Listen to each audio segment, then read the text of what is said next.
Nouveau numéro de Ça vaut le coup sur Boursorama, l'émission qui donne du sens à votre épargne, c'est notre mission.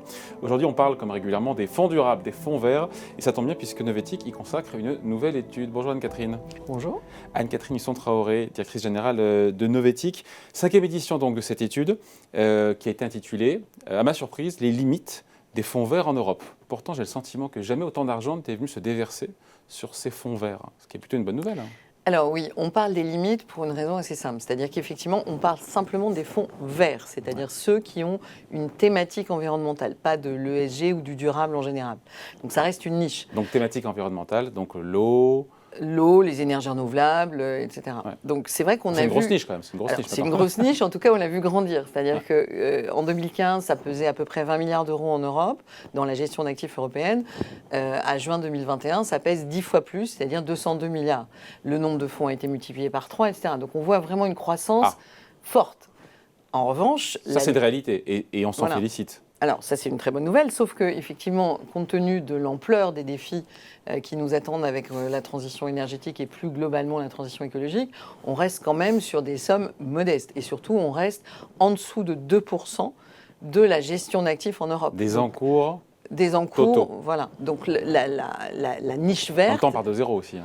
Alors, c'est comme la voiture électrique, on part de zéro et donc on se dit la part de marché aujourd'hui, c'est 2% ou 3% de véhicules électriques en France, mais en termes de flux, c'est 10% des voitures vendues chaque année. C'est pareil là, non? Alors, la dynamique est bonne, mais sauf que ça traduit quelque chose, puisque nous, on étudie les fonds cotés, donc les fonds investis dans des entreprises cotées. Ouais. Ça traduit deux phénomènes qui sont quand même relativement préoccupants. C'est-à-dire que si on veut avoir une gestion très verte, aujourd'hui, il y a très peu d'entreprises éligibles sur les marchés financiers en général. Les pure players sont très rares.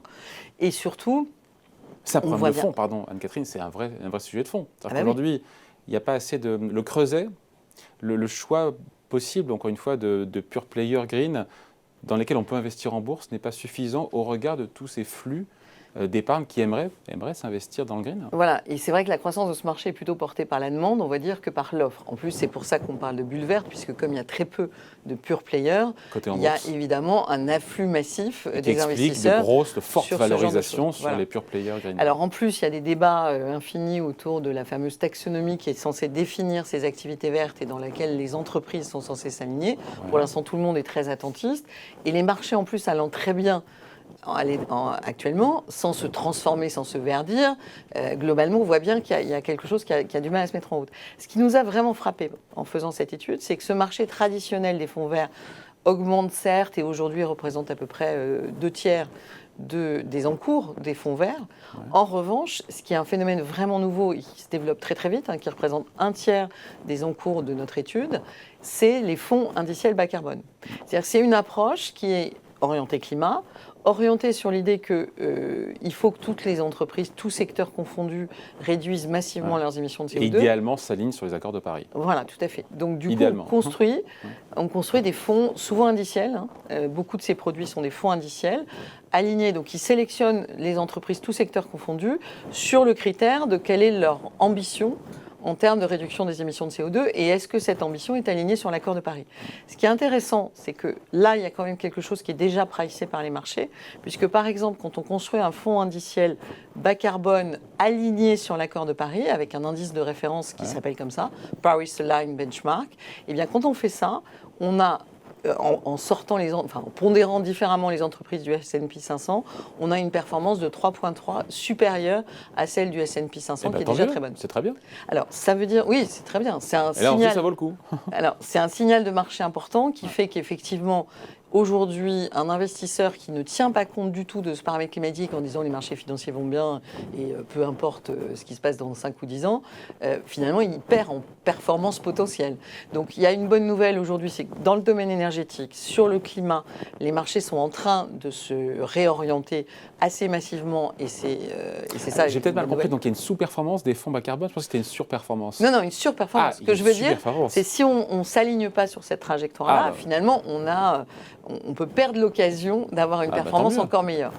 Tout ça est vertueux, pardon. Tout ça est vertueux. En revanche, et c'est ça qui pose problème, et c'est pour ça que le fait que ces fonds verts soient quand même encore très faibles en termes de puissance, en termes de capacité de transformation, c'est que ça veut dire que les volumes colossaux financiers qui sont mobilisés sur les marchés financiers aujourd'hui ne sont pas réorientés, enfin ne servent pas à financer massivement la transformation de tous les secteurs pour qu'ils consomment moins en ressources, qu'ils soient Alors, plus où va vertueux. cette épargne, où va cet argent s'il n'est pas déversé au bon endroit? Il va sur l'économie telle qu'elle l'est aujourd'hui. Or, telle qu'elle l'est aujourd'hui, elle n'est pas vraiment les grosses capitalisations, ce sont les entreprises qui ont développé des modèles qui sont ceux qui datent. Mais ce n'est pas la faute des fonds verts pour le coup, là. Non, mais il faut qu'ils pèsent plus lourd. Il faut que la dimension verte, absolument vertueuse, c'est-à-dire qui consiste à réduire ses besoins en énergie, ses besoins en ressources et à produire de plus en plus en économie circulaire, en gros à s'aligner sur le Green Deal européen, ça, aujourd'hui, c'est une part très très faible de l'économie cotée et c'est ça qui pose problème. Et comment faire pour que cette part augmente ? Alors, c'est 2 tiers, 1 tiers, vous me disiez, entre les fonds. Alors, c'est 2 tiers, 1 tiers. C'est-à-dire qu'aujourd'hui, la demande existe. Les investisseurs, effectivement, cherchent à verdir, rendre plutôt climato-friendly leur portefeuille. En revanche, et c'est heureux, encore une fois. Ce qui nous manque aujourd'hui, la pierre qui nous manque, qui est la plus importante, c'est la transformation massive des modèles économiques. C'est-à-dire qu'aujourd'hui, par exemple, vous avez le cimentier Holcim, il a une techno extrêmement verte, sauf qu'il dit, nous, on a développé la techno, mais nos clients ne nous la demandent pas encore. C'est-à-dire pour transformer le métier de la construction, pour qu'il soit vraiment vertueux sur un plan environnemental, la R&D a développé des choses, c'est valable pour le ciment, c'est valable pour plein d'autres secteurs, sauf que la transformation de l'économie qui est de se dire, on ne peut plus produire comme avant, pour des raisons environnementales, sociales, etc. Donc il faut qu'on transforme. Ça, aujourd'hui, c'est devant nous. Et c'est tout l'intérêt du Green Deal européen, c'est de donner l'impulsion avec la régulation européenne de quel est le modèle vers lequel il faut aller. Mais aujourd'hui, ça reste très théorique. En pratique, et on le voit avec notre étude, la réalité quantifiée de ce mouvement reste modeste. Et comment est-ce qu'on fait encore une fois pour accélérer les choses, pour accélérer cette transformation ? J'ai dit, il faudrait que toutes les planètes s'alignent. C'est-à-dire que là, maintenant, on a le cadre, de façon générale, l'accord de Paris, les objectifs de développement durable. On a un cadre de régulation qui est le Green Deal, dont le terme est quand même 2030, c'est-à-dire à peu près demain. Donc, la question qui est posée à tous les secteurs industriels, c'est à quel rythme ils se mettent dans ce cadre et à quel rythme ils transforment. Ce qui va évidemment demander des volumes d'actifs colossaux et donc ça serait très important que sur les marchés, on puisse mobiliser les actifs qui sont aujourd'hui placés dans des secteurs qui ont des vertus plus ou moins... mais l'exemple de l'Holcim est intéressant, puisque derrière, il y a ces technologies, mais les clients n'en veulent pas. Alors, c'est tout le problème. C'est pour ça que la question de l'éducation, de la compréhension des enjeux et de ce basique qui est que le coût de l'inertie sera toujours 100 000 fois plus élevé que le coût de la transformation. Ça, si déjà on a ce basique en tête, normalement, on fait autre chose. Une entreprise, stratégiquement, elle a bien compris ce qui allait peser sur elle en termes environnementaux ou sociaux. Il y a des transformations qui sont déjà là pour elle. Sauf qu'elle fait face à des clients qui n'ont pas forcément le même degré de compréhension et qui ont tendance naturelle à faire on a toujours fait comme ça depuis 20 ans, pourquoi on changerait ? Et c'est tout le sujet qui nous est posé aujourd'hui. Et c'est là où on va voir comment ça se passe dans les 6 mois, 1 an qui viennent. Mais la compréhension du fait qu'il va falloir accélérer, investir, et en gros, que je puisse venir vous voir dans 1 an en vous disant que la part des fonds verts a explosé parce que les entreprises vertes ont elles-mêmes explosé, ce serait une bonne nouvelle. Mais les freins sont très importants. Et donc ce titre, les limites des fonds verts, c'est pour expliquer ça ? C'est pour montrer, c'est pour alerter sur le fait que oui, il y a une dynamique verte et c'est une bonne nouvelle. Oui, au sein de la gestion d'actifs, on a de plus en plus de fonds thématiques et pour montrer aussi comment cette approche dite bas carbone est intéressante. Mais par contre, elle ne transforme pas les métiers. Dans l'approche bas carbone, par exemple, vous avez dans ces fonds indiciels une surreprésentation des géants de la tech parce qu'ils ont des politiques de recours aux énergies renouvelables massives. Sauf qu'on sait très bien que pour les géants de la tech, ils apportent des solutions, mais ils posent aussi un énorme problème puisqu'ils augmentent de façon considérable les besoins en énergie liés à la consommation de toutes les technologies numériques. Donc il y a vraiment aujourd'hui un sujet assez clair posé à tout le monde, j'allais dire, à la fois les épargnants, mais aussi plus largement les citoyens, qui est de se dire, est-ce qu'on a les moyens, est-ce qu'on se donne les moyens de financer la transition à l'échelle qui est nécessaire et est-ce qu'on utilise l'argent des marchés financiers pour ça?